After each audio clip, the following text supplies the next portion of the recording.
Vida nueva. En el cambiante mundo de hoy, lleno de retos y desafíos, el hombre busca sabiduría y seguridad para construir su proyecto de vida. El Evangelio de Cristo siempre tiene respuestas luminosas y verdaderas frente a las grandes preguntas que hoy nos formulamos.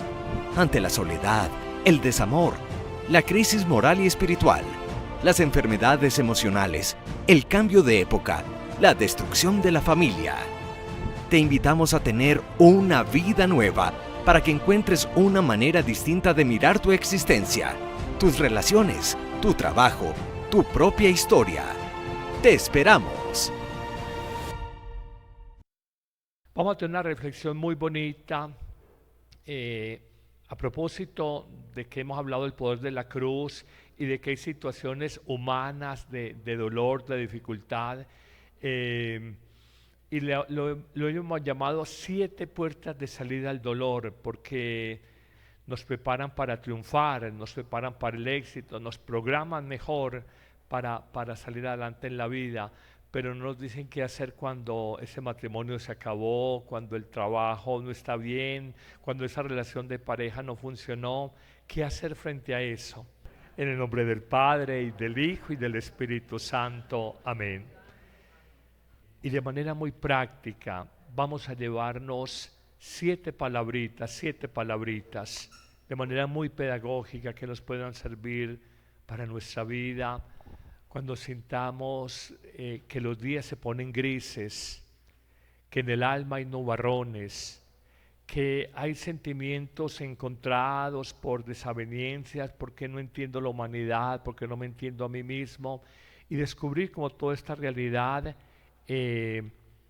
de cómo manejar la cruz y cómo lo hizo Cristo y cómo nos propone Él hacerlo en nuestra vida. Frente al dolor, una primera palabra, un primer verbo que quiero proponerles es este: el dolor hay que asumirlo, asumir, no resistir.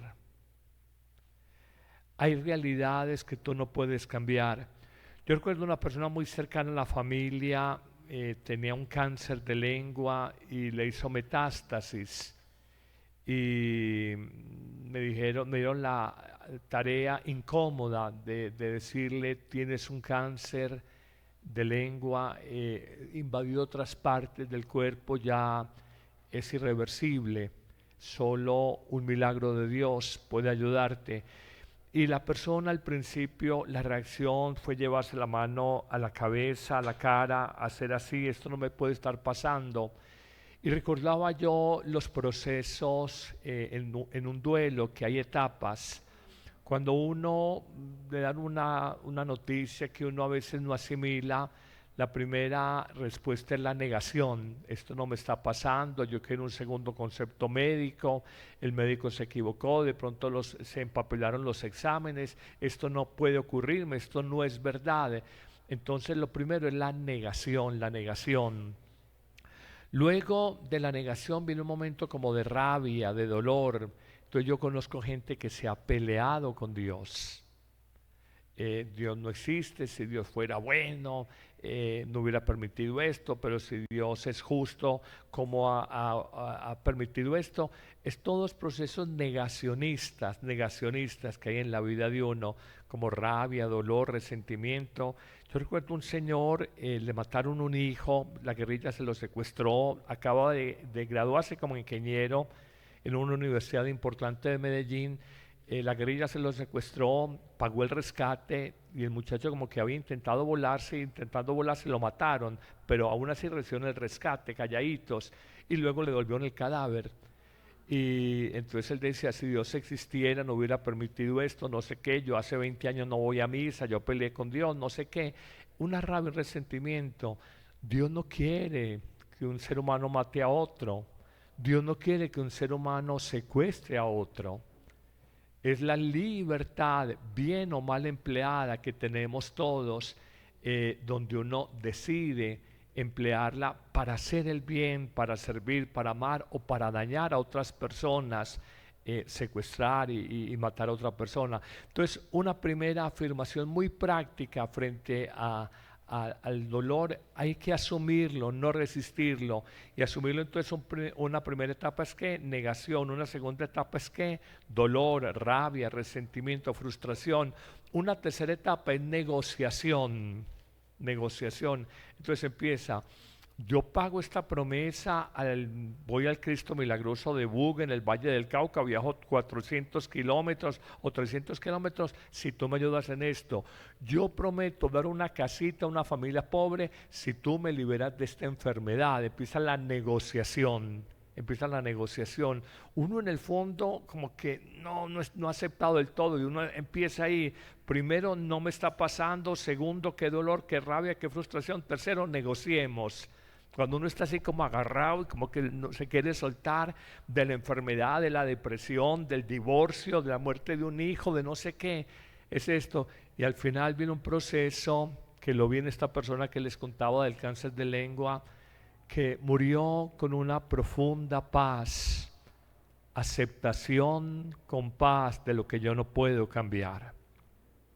En los grupos de AA hemos conocido toda la famosa oración y nos enseña eso, aceptar con paz, a tratar de cambiar lo que puedo cambiar y aceptar con paz lo que no puedo cambiar y establecer la diferencia entre lo que puedo cambiar y no. No somos dioses, hay cosas que uno puede cambiar. Por decir algo, me enjuiciaron públicamente, me difamaron, esto hay que aceptarlo con paz, es una realidad. Yo no puedo tapar el sol con las manos, o te estás divorciando o esta persona te dejó de querer, tú no puedes hacer la del avestruz, o está lleno de deudas, si te cayeron los bancos, si te cayeron prestamistas privados, tú no puedes hacer la del avestruz, meter la cabeza en tierra y decir esto no está pasando. La vida me ha enseñado que más dolor que el dolor objetivamente causado es la resistencia a un dolor. Y hay dos tipos de resistencia: la resistencia en mis pensamientos, esta mujer no me puede haber dejado de querer, o este hombre no me puede haber dejado de querer, pero ¿cómo este hombre me dejó de querer? ¿Cómo se fue con esa vieja tan fea y me cambió por ella? No, es que esto es el colmo. Empieza ella a maquinar, a trabajar, a fastidiarse. Uno está resistiendo, resiste en la mente o resiste en el corazón. Y sientes esta maluquera, esta frustración, no sé qué, ¿por qué me dejó de querer? ¿A quién podemos obligar a que nos quiera? Si hay algo que es completamente liberalidad y gratuidad, es el amor. Entonces, una primera afirmación en estas puertas de salida al sufrimiento es asumir el dolor, no resistirlo. Y hay un principio universal en psicología: todo lo que se resiste persiste por vía de fijación. Todo lo que se resiste persiste. Hay gente que resistió el divorcio y toda la vida quedó marcada. Parece que su vida quedó detenida en el tiempo por esa situación. Hay que saber voltear la página en el libro de la vida. Hay gente que se quedó detenida: Padre, mi vida se acabó desde que se me murió este hijo. Padre, la vida se me acabó desde que la empresa quebró. Padre, la vida se partió en dos cuando nos toteamos y quedamos con una deuda de 5,000 millones de pesos, por decir cualquier cosa. Y la gente queda detenida emocional y mentalmente en un suceso puntual de su vida. No es capaz de pasar la página, no es capaz de avanzar. Por ahí no es, mis queridos amigos. Hay que asumir lo que yo no puedo cambiar. Eso aconteció, eso está escrito en el libro de tu vida. No cambiarás una sola hora, un solo minuto de tu pasado. Tú decides si lo aceptas con paz o te pasas tercamente en un negacionismo existencial que solamente te va a afectar a ti. Y en el fondo se está uno engañando. Segundo, les va a ayudar mucho el dolor. Hay que aprender a expresarlo, comunicarlo. Miren, las mujeres son muy buenas expresando su dolor y eso está bien. Y créanme algo, por ahí leí en algún estudio que las mujeres viven más tiempo que los hombres. Esto está probado. Yo no sé si en nuestro país la media de edad de las mujeres en Colombia está como en 77 años y la media de edad en los hombres está en 73 años. Una mujer toda la vida tiene de pronto achaques, va a la EPS, el servicio de salud, al médico, pero las mujeres normalmente sobreviven a los hombres. El hombre en general no se queja de nada, pero cuando le llegó una enfermedad es la que se lo llevó. Eso es un misterio. Y yo me doy una explicación. El hombre por psicología, por estructura emocional, por cultura también, el hombre es muy dado a que sus sufrimientos los traga. Entonces el hombre es como que traga y se le hace un nudo. La mujer libera, la mujer habla, la mujer se desahoga, la mujer repite, la mujer vuelve y repite, vuelve y repite. Pero eso la libera. Ella hace catarsis. Ella hace catarsis. Eso lo necesita el ser humano. Hay que expresar, hay que desahogar eso que tenemos. La mujer se resuelve, se va al salón de belleza, se hace unos rayitos, va donde el masajista, va de shopping, de compras al centro comercial. El hombre se tiene una cama a ver pasar series de Netflix o a ver fútbol. Y el hombre se resuelve así, metido como encuevado. El hombre se resuelve de una manera distinta. A veces la mujer dice, padre, es que vamos a casarnos. Y le digo, mi amor, ¿qué te parece estas tarjetas de matrimonio? También. Mi amor, ¿qué te parece este diseño de bizcocho de 6 pisos? Perfecto. Mi amor, ¿qué te parece esta casa de banquetes? Está bien. Mi amor, usted está desentendido, todo le parece bien, usted no me aporta nada. Si así va a ser el matrimonio, avise. Entonces empiezan a pelear. Y no entiende algo. El hombre, en ciertas cosas no, porque el hombre mira la generalidad. Yo digo mucho, la mujer tiene una mirada muy distinta del hombre. El hombre mira el bulto, la mujer escanea, pin, pin, pin, pin, pin, va escaneando. Necesitamos liberar, necesitamos desahogarnos, necesitamos expresar, necesitamos comunicar. Hay que hablar. Y lo digo más por los señores, hay que hablar. La mujer en general, hay mujeres muy calladas y muy reservadas, pero en general saben expresar. Los dolores hay que expresarlos. Tengo este dolor en el alma. Hay un grupo en Medellín, llama Lazos, no es Lazos de Amor Mariano, se llama solo Lazos. Lazos, la única condición para pertenecer a Lazos es que un hijo haya muerto. Hay casos de un accidente, hay casos de violencia, violación y luego matan a una niña, hay casos de suicidio, hay casos muy dolorosos y a veces se vuelve un tabú. Habla en la vida de el matrimonio, no se toca ese tema porque es una herida que está como sangrante y pasa un año y es un mutismo y una tristeza y no sé qué. Tienen que hablar de ese hijo que se quitó la vida. Tienen que hablar de eso. Tienen que desahogarse, tienen que liberarse. No pueden quedarse con eso. Eso no ayuda. Necesitamos hacer catarsis. Recordarán las famosas tragedias griegas, Sófocles y demás.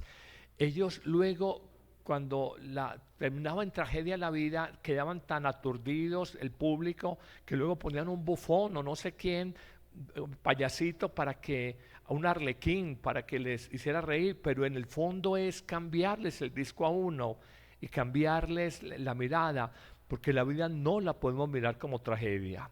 De verdad, en la vida hay momentos de dificultad, entonces mayor dificultad todavía cuando uno mira la vida de manera trágica. Entonces no podemos hacer eso. Primera palabra, entonces, ¿cuál? El dolor hay que asumirlo, expresarlo. Asumirlo, no resistirlo. Lo segundo, el dolor hay que expresarlo, comunicarlo, compartirlo. Tercera puerta de salida, el dolor hay que saberlo ofrecer. Mire, en el mundo hay 2 tipos de sufrimiento: el sufrimiento que se guarda uno, que lo amarga, lo vuelve triste, le quita alegría, y el sufrimiento que con fe en Dios y aún con amor sabes ofrecer. Yo recuerdo, yo no era siquiera sacerdote, era seminarista, una mujer en una parroquia de un municipio al norte del área metropolitana, Copacabana.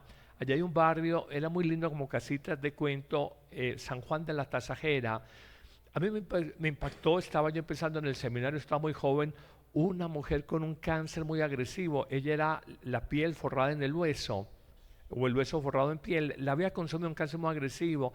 La visité porque me encariñé con la señora, con varios hijos, y nunca la vi maldecir, nunca la vi renegar, nunca la vi nada. Le vi ofrecer con amor y fe el sufrimiento de su cáncer y me decía, lo ofrezco por mis hijos. Están en la edad de la juventud, no creo, ese cuento, la edad en que uno es rebelde.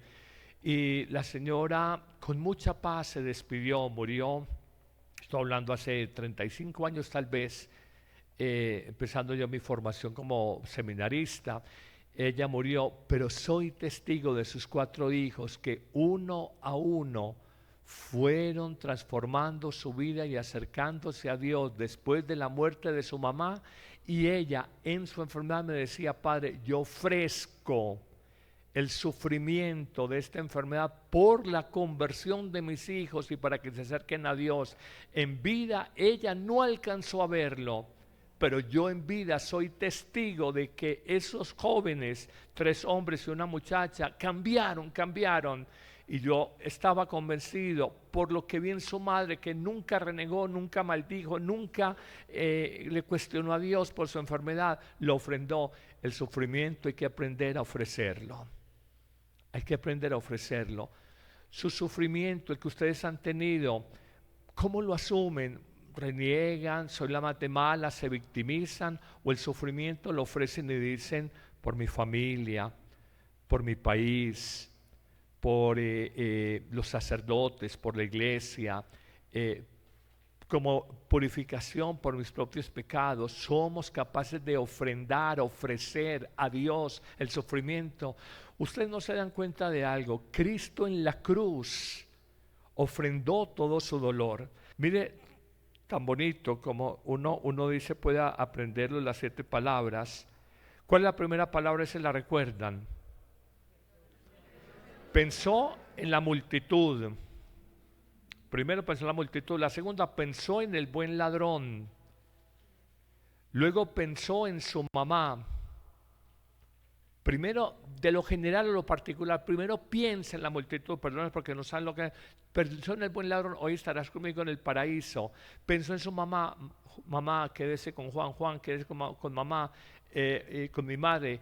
Y desde esa hora la acogió como madre espiritual, y en Juan somos nosotros sus discípulos, el discípulo amado de nuestra madre espiritual. Luego pensó en sí mismo y por primera vez sintió una experiencia como de abandono. Dios mío, ¿por qué es abandonado? Luego sintió la experiencia, pensando siempre en los demás, al final dijo, ay, tengo sed. Era una sed material y había una sed también de Dios. Luego pensó en el proyecto de Dios, todo está cumplido. Y finalmente piensa en el Padre y dice, a tus manos encomiendo mi espíritu. Todas las 7 palabras que eran oraciones, que fueron probablemente musitadas, aunque al final se dice, gritó Padre, como un grito de victoria, es lo que quiere significar el evangelista. Padre, en tus manos encomiendo mi espíritu, fue un grito de victoria y no de derrota. Probablemente no fue tanto el grito, porque decía que musitaba, estaba anémico, estaba en una posición muy incómoda, medio asfixiado, y nos muestra simplemente algo. Todas estas 7 frases hablan de un sufrimiento ofrecido, ofrendado. Aquí hay una sabiduría para entender y para descubrir en el Hijo de Dios. Tu sufrimiento, el de hoy, lo ofreces o reniegas, te dices, pues yo he sido buena gente, ni que hubiera matado a un cura, pero ¿por qué me tiene que pasar esto? Yo soy la más de malas, no sé qué. 4ª palabra. El sufrimiento debe ser transformado. Debe ser transformado. Padre, ¿cómo transformar el sufrimiento? Yo recuerdo, yo les he compartido mucho, siendo seminarista, se fundó en Medellín la primera clínica del dolor para cuidados paliativos, enfermos terminales, con un médico, Tiberio Álvarez. Y él decía una frase que a mí me marcó. Decía, nadie ha viajado al mundo del dolor y no ha regresado de él transformado. Y yo decía, porque me tocó ver gente con lupus, el SIDA apenas estaba empezando, no había todos estos retrovirales de ahora, que pues en vez de que una persona muera de vieja antes que del VIH, o con cánceres muy agresivos, y yo vi dolores transformados. Padre, coloque ejemplos de un dolor que transforma. Yo conocí un señor que estuvo 2 años secuestrado, un ganadero, muy macho, muy varón, muy no sé qué. La mujer me dijo, padre, aprovéchelo, que vino a confesarse, estuvo 2 años secuestrado, la guerrilla casi lo mata. Entonces vea, no se confesó ni para casarse, habla mal de los curas, habla mal de la iglesia, ese no cree en nada, ni en lo que se come. Entonces empecé a hablar con él y él me dijo que él quería confesarse, que porque oyó conversación de los guerrilleros que lo iban a matar, que si no daban la plata que lo organizaban, ya había pensado dónde lo enterraban, y él oía desde el cuarto donde estaba encerrado y amarrado. Entonces él, que eso le trabajó, lo rayó. Y él dice, padre, yo vengo con humildad a pedirle perdón a Dios, porque yo le dije, si me liberan y si no me matan, yo te ofrezco confesar mis pecados. Y confesó sus pecados como de 35 años. Era un hombre mayor, póngale 65, se casó de 30, dijo, no me confesé que era para casarme, lo que me había dicho la esposa, y su dolor se transformó en humildad, porque el dolor quebranta el orgullo, el dolor quebranta la prepotencia, la autosuficiencia. Uno se pasa toda la vida pretendiendo falsamente creer que es que uno lo puede todo, y la vida, los años, las enfermedades, la vejez, la soledad, a veces los jefes en los trabajos, demuestran que tú no eres todopoderoso, y la vida lo pone uno a comer M.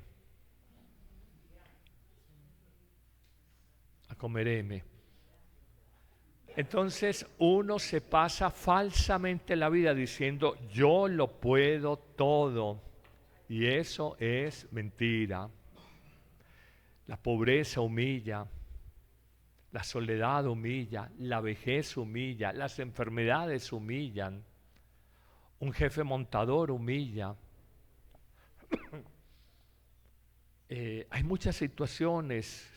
Una depresión te humilla, gente con plata hasta para votar, no sé qué, y no sea una depresión, no le saca gusto a nada.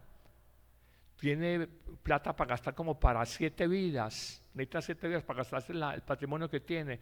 Uno con una depresión es nada, es la muerte en vida. Entonces, esto hay que aprender a transformarlo. Yo vi ese hombre en humildad. He visto en la cárcel de Bellavista, donde más he visto conversiones es en la cárcel. ¿Qué los convirtió a la cárcel? No, el dolor de la cárcel. ¿Qué convirtió este señor el secuestro? No, el dolor de su secuestro. He visto personas cambiar el dolor de una extorsión. He visto personas cambiar una quiebra económica a la parroquia del Corazón de Jesús. Iba mucho comerciante luego, que saben que es un sector muy grande de comercio, y me decía, padre, allá van los quebrados. Cuando tenían deudas de 4 o 5 mil millones, al Corazón de Jesús, y se arrodillaban y a misa diario, y se dan golpes de pecho. Porque cuando uno tiene una deuda, un contenedor que me decía alguno, padre, 9 mil millones, ese contenedor ahí me lo agarraron, no sé qué, los papeles, tal y por cual. Y cuando usted dice son 9 mil millones, poco más de 2 millones de dólares, uno ya dice, bueno, empieza a tragar saliva. Hay tantas situaciones. Transformar ese dolor, el dolor bien transformado te hace más fuerte. Yo he visto muchas personas que el dolor las ha hecho fuertes. Atención a esto, lo compartía con alguien, le decía que el dolor que has sufrido en tu vida te haga fuerte, no una persona dura. Acuérdense de eso, una cosa es ser fuerte, otra cosa es ser duro. Duro es una persona, no sonríe, no tiene alegría, parece insensible, es como una pantalla, una mampara, un mecanismo de defensa, una puerta blindada, y no se deja conocer. Le endureció el sufrimiento de la vida. No se dejen endurecer. Yo hablaba con un hermano sacerdote que él se siente maltratado por un X o Y circunstancia dentro de la iglesia, y veo que con la gente se ha vuelto fuerte. Le dije, no te vuelvas duro con la gente. La gente no tiene por qué pagártelo, y la gente va a esperar siempre un testimonio de amor, de bondad, y él se volvió regañoncito, cortante, desplantador. Entonces se pone como esos repelentes de insectos que en vez de acercar repelen la gente. Mis hijos, nos puede pasar que nos endurecemos, la familia se nos aleja, los hermanos se nos alejan, los hijos se nos alejan, porque tú eres una persona de respuestas ásperas, eres una persona de respuestas cortantes, distantes, fastidiado, y luego dices, ay, terminé solo en la vida. Pero es que hiciste algo, construiste, sembraste para no terminar solo en la vida. Sean fuertes. Fuerte es, Dios mío, yo no pensé que iba a pasar esta prueba, yo no me sentí capaz, tú me diste la fortaleza para superar esta prueba. Ese dolor se volvió fortaleza. Transformar el dolor en fortaleza, transformar el dolor en humildad. Oigan esto, transformar el dolor en sabiduría. Yo he visto mucha gente, padre, yo fui muy loco, me decía un fulano, fui muy loco, muy mujeriego, muy gastón de plata. Padre, la vida me volvió más medido. Solo mi esposa, gastar bien el dinero, porque lo que mucho y lo que ando mucho, me di cuenta que por ahí no era. Me estrellé, me di en la jeta, no sé qué, sangré. Y la persona a partir de ese sufrimiento lo transformó en sabiduría, prudencia para relacionarse, prudencia para vivir, prudencia para gastar. Que hay gente que ha sido muy desbordada, no, plata es lo que hay, coge la tarjeta de crédito y estos créditos de tarjeta llegaron a estar aquí casi al 40% anual. ¡Qué locura! ¡Qué locura! Casi el 40%, esos créditos de libre inversión, no. Y entonces los amigos, no, este es el chacho, y entonces todos, el chacho, el santo cachón, el bobo del grupo, entonces les gasta a todos y tiene amigos. Transformar el dolor en humildad, transformarlo en fortaleza, transformarlo en sabiduría, transformarlo en paciencia. Y atención a esto, oigan esto, atención, atención. Oigan, he visto mucha gente que su dolor lo ha transformado en una conversión profunda de su vida, entregarse a Dios. Padre, ¿cuánta gente conoce usted que son exitosos económicamente, que son famosísimos en redes sociales, que son personas que tienen todo el aplauso del mundo y se han convertido verdaderamente a Cristo? ¿Cuántas personas conoce? Ninguna. Padre, pero fulano y tal se ha convertido. Aparentemente, pero la conversión no es profunda. Padre, ¿cuántas personas conoce usted que han comido ñola, que la vida las ha golpeado, las ha humillado y cambian su rumbo y buscan de Dios y vuelven a la Eucaristía y se confiesan y son unos apóstoles y no sé qué? ¿Ha conocido gente? Mucha gente que con ocasión del dolor la mayor transformación fue convertirse a Dios, renovar su vida, reorientar los valores fundamentales. Antes el valor era plata, éxito, buenas mujeres, placer, eran los valores centrales. Ahora es que amar, servir, ayudar, compartir, sensibilizarme, anunciar a Jesús. ¿Cómo el dolor puede ser transformado? ¿Cuántas palabras van? 4. Quinta palabra. Esto es unas 7 palabras, si no es Viernes Santo. Quinta palabra. El dolor hay que relativizarlo. Por favor, me podría poner de rodillas.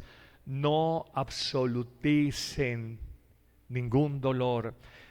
Teresa de Jesús, una frase que todos repetimos, pero medítenla conmigo: nada te turbe, pero digámoslo despacio, nada te turbe, nada te espante, todo la situación que ahora ves te pasa, Dios no se muda, la paciencia, todo lo alcanza. Quien a Dios tiene, nada le falta, solo Dios basta. No fue que ella se le ocurrió un día, vio una rosa en el jardín y dijo, ay, voy a decir esta frase para que quede para la historia. No, esa es una síntesis de muchos sufrimientos donde ella aprendió a relativizar. Ustedes quieren sufrir como unos condenados a muerte. Absoluticen cualquier situación temporal. Miren, la película, la vida nuestra es como una película. Recuerdan, ahora pues porque todo se hace por inteligencia artificial y de otras maneras, pero los cómics hace 40 años era una seguidilla de dibujos que iban juntando, entonces iban haciendo la animación, construían la animación. Tu vida es una película y el mal momento que hoy vives es una fotografía entre miles de fotos en la película de toda tu vida. Dale a este mal momento la justa medida, la exacta proporción. No absolutices lo que es relativo. Las abuelas decían, todo es remediable menos la muerte. Y es falso, porque aún la muerte en Cristo fue superada. Pero hablemos a partir de la sabiduría de las abuelas, todo es remediable menos la muerte. Usted se quedó sin esta persona, va a aprender a vivir sin ella o a conseguirse otra. Como decían, un clavo saca otro clavo. Usted tuvo esta quiebra económica, bueno, va a pagar deudas y se va a volver a levantar. Usted tiene esta enfermedad, bueno, va a aprender a convivir con ella o va a hacerse el tratamiento, no sé qué, doloroso, pero va a volverse a levantar. En la vida no cometan el error de absolutizar nada. Padre, es que yo me casaba este día, a esta hora, y se me hace un taco o un nudo en la garganta. No puedes absolutizar este momento. La vida sigue. Muere un papa y la iglesia sigue. Muere un presidente de los Estados Unidos sigue cuando mataron a Kennedy. Muere una persona y la vida sigue. Hay la ley universal de la insignificancia humana. Todos nosotros seremos cenizas o seremos abono de las plantas y seremos tal vez un olvido para esos bisnietos o para esos conocidos. Por allá existió una fulana, un fulano, ay sí, esa fue como abuela de mi tía y apenas se acuerdan de vos. Uno en la historia del mundo, en la historia humana, uno es un puntico en el universo. Tú no puedes absolutizar ni tu vida, ni tu historia, ni una situación adversa, porque estás comprando un sufrimiento innecesario. Y aquí voy a decir una palabra muy bonita, a ver si me la entienden. El dolor es inevitable, el sufrimiento no. El dolor es objetivo, el sufrimiento es subjetivo. Voy a colocar un ejemplo. Aquí tengo a Marcela, vamos a colocar aquí en la escarapela, Marcela. Entonces Marcela me dice, padre, tengo un dolor muy grande por un hijo, por colocar un ejemplo, tengo un dolor muy grande por un hijo. Y ella me lo cuenta, para mí no es dolor, porque no es mi hijo, para ella sí es dolor.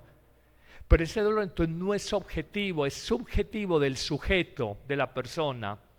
Pero si los dos comimos un pollo que estaba vencido y empiezan los tulundrones, vos no sentís los tulundrones, ay, sí, estoy tan maluco, ese pollo estaba, ay, qué dolor, ay, vení, vamos para el baño, que esto está horrible.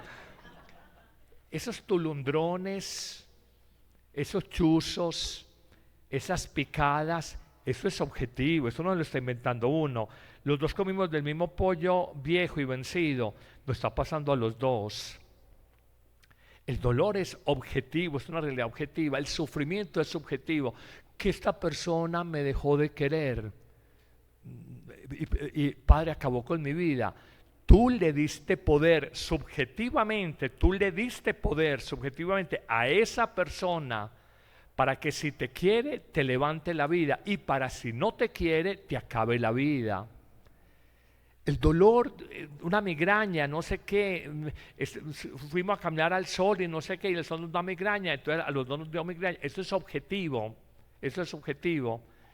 pero es subjetivo la experiencia como yo asumo existencialmente una sensación de desamor o una sensación de abandono, una experiencia de abandono. Esto lo puedo manejar Y lo peor que podemos hacer es absolutizar ese tema. Por decir algo, me dejaste de querer, se acabó la alegría de mi vida. Me dejó de querer esta persona. Y yo le hago una pregunta, oye, ¿y a qué edad conociste a ese hombre? Tenía 21 años. Y a los 21 años antes de conocer al fulano, vivías contenta, sí. Ibas a bailes, sí. Te reías de la vida, sí. ¿Y por qué ahora? Porque el fulano después de 10 años se consiguió otra persona y te dejó, entonces la vida se te acabó. Pero ¿cómo es? Tú le diste poder y absolutizaste a esa persona para que frustre, acabe con tu vida. No le des ese poder. No lo absolutices, relativízalo. Fue un episodio en mi vida, fue un capítulo en el libro de mi vida. Paso la hoja de ese capítulo, empiezo el nuevo proyecto de vida. Sin esta persona sigo avanzando, no me echo a morir, la vida tiene que seguir. Y no sigo contando la narrativa. Padre, la vida se me acabó desde. Padre, donde me ves soy la persona más de malas del mundo. Padre, soy la mujer más sufrida. Padre, en el matrimonio no he tenido sino tragedias. Eso es muy dado a uno narrar la vida de esta manera y es un error. Yo tal vez les decía, hay que destelenovelizar la vida. Hoy voy a decir algo, y es verdad, pero es verdad. Cuando una persona consume mucha telenovela o asume dos roles, o la víctima de la telenovela, y a todo el mundo se identifica y es la víctima, porque hoy en la narrativa quien es víctima es el héroe. Entonces yo soy una víctima, soy una perseguida, no sé qué. O asume el rol de la intrigante, la malvada, de la telenovela. Sexto, el dolor hay que aprender a orarlo. Hagan de su dolor oración. Hay un salmo precioso, 129, en la enumeración depende de 129, 130, de profundis. De profundis, empieza así, desde lo profundo, en latín, de profundis, de lo profundo, desde lo hondo, a ti grito, Señor, escucha mi oración. Es un hombre que tiene, el salmista es un hombre que tiene un dolor profundo y hace de su dolor oración imprecatoria, exhortativa a Dios, clama al Señor, clama al Señor. Entonces esto es muy, muy importante. Aprendan a orar su dolor, pidiendo sanación, pidiendo liberación, pidiendo protección, pidiendo redención de esa situación de dolor. Si el afligido, dice otro salmo, si el afligido invoca al Señor, Él lo escucha y lo libra de sus angustias. Eso es una persona que hace oración, experiencia orante de un dolor interior. Uno puede con su dolor reunirse con las amigas y decirle, ve, estoy pero amargadísima con Jorge Armando, es que la que me ha hecho ese jetón no tiene nombre. Tus amigas, ahí no estás orando tu dolor. O vas donde Margarito, el que te hace la queratina de allá en el salón de belleza. Imagínate Margarito que me pasó esto, y le cuentas lo que estás viviendo. Oren el dolor. Uno, ¿para qué le cuenta a la gente? Nadie te va a arreglar el problema. Habrá hasta algunas personas que se te alegren.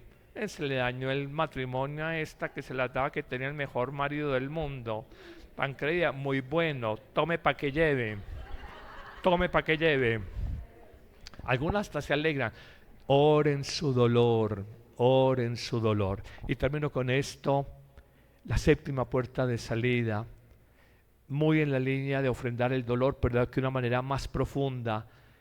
Desde el fracaso de un crucificado, triunfó la vida sobre la muerte, el bien sobre el mal.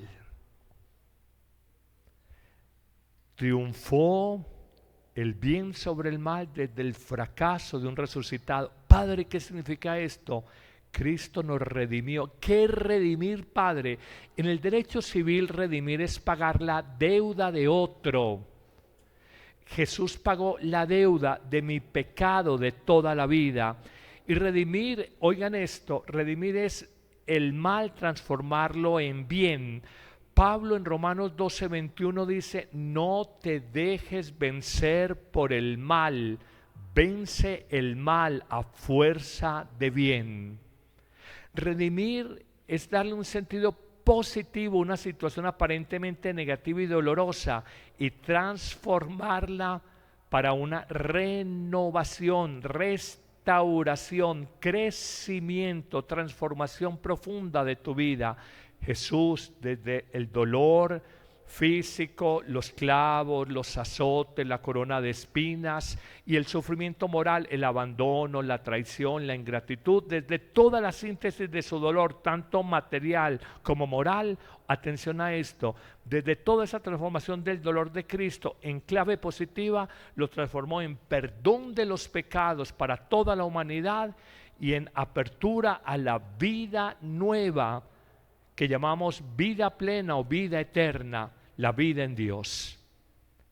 Aprendan a redimir su dolor. Si tú dices, tal vez mi matrimonio se desbarató porque yo no supe manejarlo, no sé qué, pero aprendí la lección, pues vas a ayudar a otros matrimonios. Tu misión desde tu llaga, tu hogar que se destruyó, vas a construir o reconstruir otros matrimonios. Hoy démosle ese signo positivo al dolor negativo del sufrimiento, démosle una transformación positiva como Jesús ató la muerte, el poder de la muerte que tenía amedrentada a la humanidad entera. Jesús ató el poder de la muerte a la cruz. Como dice, en el árbol del paraíso entró la muerte en el mundo por la desobediencia del primer Adán, y en el árbol de la cruz, el nuevo árbol de la cruz, entró la vida por la obediencia del nuevo Adán, Cristo, dicen los padres de la Iglesia. Vive con nosotros la Semana Santa y la Pascua 2026. Acompáñanos en las grandes celebraciones de los días santos con un cubrimiento especial en vivo desde la Ciudad del Vaticano. Sigue la Santa Misa, el Vía Crucis, la Vigilia Pascual y los momentos más significativos de esta celebración central de la fe cristiana. Encuéntranos en YouTube, Facebook, WhatsApp, Telegram y nuestras páginas oficiales. No te quedes por fuera de este tiempo santo. Suscríbete ya al canal Padre Carlos Yepes. Únete con nosotros en esta Semana Mayor. Te esperamos.